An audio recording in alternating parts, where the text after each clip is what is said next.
اور میرے بھائیو اللہ کی قسم، جس طرح آپ کے سامنے رکھا تھا کہ موت کی گھاٹی بڑی تلخ ہے، بڑے بڑے ولی اللہ اس آزمائش میں کئی مرتبہ فیل ہو جائیں گے، اور بڑے بڑے جن کو اللہ چاہے گا، بڑے بڑے گناہگار ایسے ہیں، بڑے بڑے گناہگار ایسے ہیں کہ جو آخری وقت میں سجدے کی حالت میں اللہ تعالیٰ روح قبض کر لیتا ہے، لا الہ الا اللہ کہہ رہا ہوتا ہے، روح قبض ہو جاتی ہے، حالت احرام میں ہو جاتی ہے، اللہ کی عطا بھی ہوتی ہے۔ لیکن کچھ نہ کچھ ایسے اعمال ضرور ہوتے ہیں کہ خاتمہ بالخیر ہوتا ہے، اور کئی مرتبہ بڑے بڑے ہم نے اپنی خود کانوں سے کچھ عظیم نیک لوگ جن کو ہم سمجھا کرتے تھے ان کے بارے میں عجیب و غریب واقعات سنے کہ آخری وقت میں ایک بندہ خانہ کعبہ میں دعا کر رہا تھا، خانہ کعبہ میں، اللہ میرا خاتمہ بالخیر فرما، خاتمہ بالخیر فرما، خاتمہ حاجی یونس صاحب تھے ابتسام بھائی کے جو سسر ہیں، وہ پاس کھڑے تھے، انہوں نے کہا کیوں یہ دعا کرتا ہے؟ کہا میرا بھائی ولی اللہ تھا، پوری زندگی عبادت کرتا رہا، پوری زندگی عبادت کرتا رہا، تہجد گزار تھا، آخری موت کے لمحات میں تکلیف کی شدت اس قدر بڑھ گئی، ہم اس کو کہتے تھے قرآن پڑھ، کلمہ پڑھ، سورہ یاسین پڑھ، انکار کرتا کرتا جس دن فوت ہونا تھا کہتا ہے یہ کتاب پڑھوں، سن لو گواہ رہو میں اس کتاب کا انکار کرتا ہوں، انا للہ و انا الیہ راجعون۔ اللہ تعالی ہمیں برے خاتمے سے بچائے۔ یہ وہ لمحات ہیں جو خوف اور عبرت والے ہیں، جس طرح موت کی گھاٹی بڑے بڑے اولیاء اللہ کے لیے امتحان بن جائے گی، اسی طرح اللہ کی قسم قبر کا جو پہلا منظر ہے اور قبر میں داخلے کی جو شدت ہے اور قبر میں داخلے کا جو خوف اور وحشت ہے، وہ بھی بڑے بڑے اولیاء اللہ کے قدموں کو ڈگمگا دے گا انشاءاللہ، لیکن بچ جائیں گے۔ لیکن خوف ہے، شدت ہے، قبر کی شدت، اس سے پہلے کے احوال یہ میں انشاءاللہ آپ کے سامنے رکھوں گا، لیکن میرے ذہن میں قبر کے حوالے سے ایک واقعہ آ گیا۔ مجھے ایمانداری سے بتائیے، جناب سعد بن معاذ رضی اللہ تعالیٰ عنہ کتنے عظیم صحابی ہیں، کتنے عظیم صحابی ہیں، کتنے جلیل القدر صحابی ہیں کہ دنیا سے گئے ہیں تو رسول اللہ صلی اللہ علیہ وسلم اللہ کی بارگاہ میں دعا کر رہے ہیں، اللہ سعد نے اسلام کو قبول کیا، اللہ اس نے یہ نیکی کی، اللہ اس کے اوپر رحم والا معاملہ کری۔ پھر جب جنازے کو اٹھایا گیا، جنازہ ہلکا پھلکا، رسول اللہ صلی اللہ علیہ وسلم نے کہا تمہیں پتہ یہ ہلکا کیوں ہے؟ اس کے جنازے کو فرشتوں نے کندھا دیا ہوا ہے۔ پھر کیا کہا؟ قبر کے قریب پہنچے، اے میرے صحابہ میں تمہیں بتاؤں سعد کے جنازے میں کتنے فرشتے شریک ہوئے؟ اللہ کے رسول بتائیے۔ 70,000 فرشتوں کو آسمان سے اتارا گیا ہے جو سعد کے جنازے میں شریک ہوئے ہیں۔ اے میرے صحابہ تمہیں ایک اور بات بتلاؤں؟ جی بتائیے۔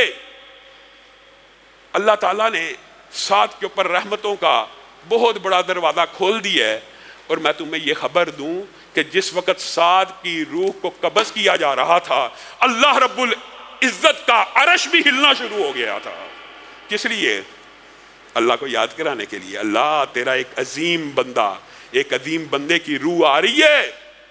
اللہ تو کو یاد رکھتا ہی ہے، لیکن جس طرح عرش کے ارد گرد تسبیح اور تحلیل انسان کی کہی ہوئی شہد کی مکھیوں کی بنبناہٹ کی طرح گھوم رہی ہوتی ہے، ہر وقت گھوم رہی ہوتی ہے۔ جس نے سبحان اللہ یہاں کہا عرش تک پہنچ گیا، کھرب ہا کھرب نوری سال کا فاصلہ پہنچ گیا، سبحان اللہ ہی پہنچ گیا، اور ہر وقت عرش کا چکر لگا رہا ہے۔ کس وجہ سے؟ تاکہ اللہ رب العزت کو یاد کراتا رہے کہ فلاں ابن فلاں نے اتنے بج کے اتنے منٹ پر سبحان اللہ کہا تھا، اللہ اس کے اوپر رحم کر دے۔ اور عرش سعد کی وفات کے اوپر ہل گیا، اور ابو سعید خدری کہتے ہیں کہ جس وقت اتنی بشارتوں کے بعد میں قبر کو کھودنے لگا تو سعد کی قبر میں سے ایسی خوشبو آئی، میں نے رسول اللہ صلی اللہ علیہ وسلم کو بیان کیا تو رسول اللہ صلی اللہ علیہ وسلم مسکرانے لگے، خوش ہو گئے۔ یہ سعد بن معاذ، ایک سسٹم یہ ہے فضائل کا، مناقب کا، اور ایک سسٹم اللہ کی آٹومیشن سسٹم کا بھی ہے۔ اس سعد بن معاذ کو جب قبر میں اتارا گیا، رسول اللہ صلی اللہ علیہ وسلم کا چہرہ متغیر ہو گیا۔ رسول اللہ صلی اللہ علیہ وسلم سبحان اللہ کہنے لگے، اللہ اکبر کہنے لگے، تسبیحات اور تحلیلات کہنے لگے، پڑھنے لگے، تیز تیز بولنے لگے۔ صحابہ بھی حیران رہ گئے، یہ کیا معاملہ ہوا، یہ کیا وجہ ہوئی؟ رسول اللہ صلی اللہ علیہ وسلم جنہوں نے اس کے اتنے فضائل بیان کیے، یہاں پہ صحابہ کو مخاطب ہو کے کہا پتہ کیا ہوا تھا؟ کہا کیا ہوا تھا؟ کہا سعد کو بھی جب قبر میں اتارا گیا تو زمین کو اللہ تعالیٰ نے گویا ہر میت کے استقبال کے لیے ایک آٹومیشن سسٹم دیا ہوا ہے کہ جب بھی کوئی میت اترے گی تو نے اس کو جکڑ لینا اور دبوچ لینا ہے اور پھر اس کے اعمال کے مطابق اس کے ساتھ معاملہ کرنا ہے۔ رسول اللہ صلی اللہ علیہ وسلم نے کہا میں نے زمین کو دیکھا، اس نے ساتھ کے جسم کو بھی دبوچ لیا، میرے پہ گھبراہٹ طاری ہو گئی، میں اللہ کی تسبیح بیان کرنے لگا، اللہ کی تکبیرات بیان کرنے لگا اور دعا کرنے لگا۔ پھر میری دعا کی وجہ سے اور صحابیت کی وجہ سے سعد کے لیے قبر کشادہ ہو گئی۔ اور لوگوں، اگر قبر سعد کو بھی دبوچے گی تو دنیا کا کون ایسا بندہ ہے جو غافل ہے؟ اس کو نہیں دبوچا جائے گا۔ ایک دفعہ قریب آئے گی، تیرے اعمال کے مطابق تیرے ساتھ سلوک کرے گی۔